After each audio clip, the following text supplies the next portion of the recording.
రాష్ట్ర ముఖ్యమంత్రి నారా చంద్రబాబు నాయుడు ఆదేశాల మేరకు టీటీడీ ఆలయాలలో మార్చి నెలాఖరు నుండి అన్నప్రసాద వితరణ చేపట్టేందుకు చర్యలు చేపట్టాలని టీటీడీ ఈవో అనిల్ కుమార్ సింఘాల్ అధికారులను ఆదేశించారు.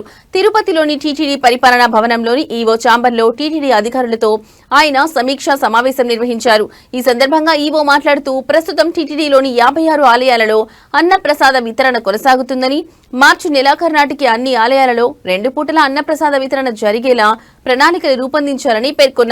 అదేవిధంగా దేశవ్యాప్తంగా పలు రాష్ట్రాలలో టీటీడీ ఆలయాల నిర్మాణాలకు చర్యలు చేపట్టాలన్నారు. సంబంధిత రాష్ట్రాల అధికారులతో టీటీడీ అధికారులు చర్చించి కేటాయించిన స్థలాలను స్వాధీనం చేసుకునే అంశాన్ని రాబోయే పాలక మండలి సమావేశం దృష్టికి తీసుకురావాలని సూచించారు.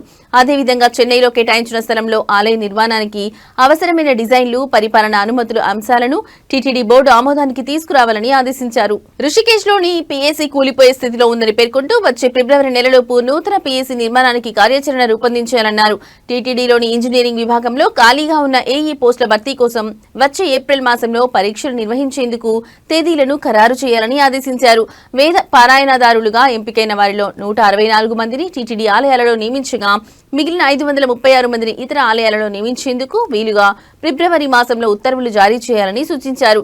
టీటీడీ ప్రమాణాలకు అనుగుణంగా 150 మంది అర్చకులకు, 68 మంది పాటు వర్కర్లకు ఫిబ్రవరి నెలలో 3 విడతలుగా శిక్షణా కార్యక్రమాలు నిర్వహించాలని ఆదేశించారు.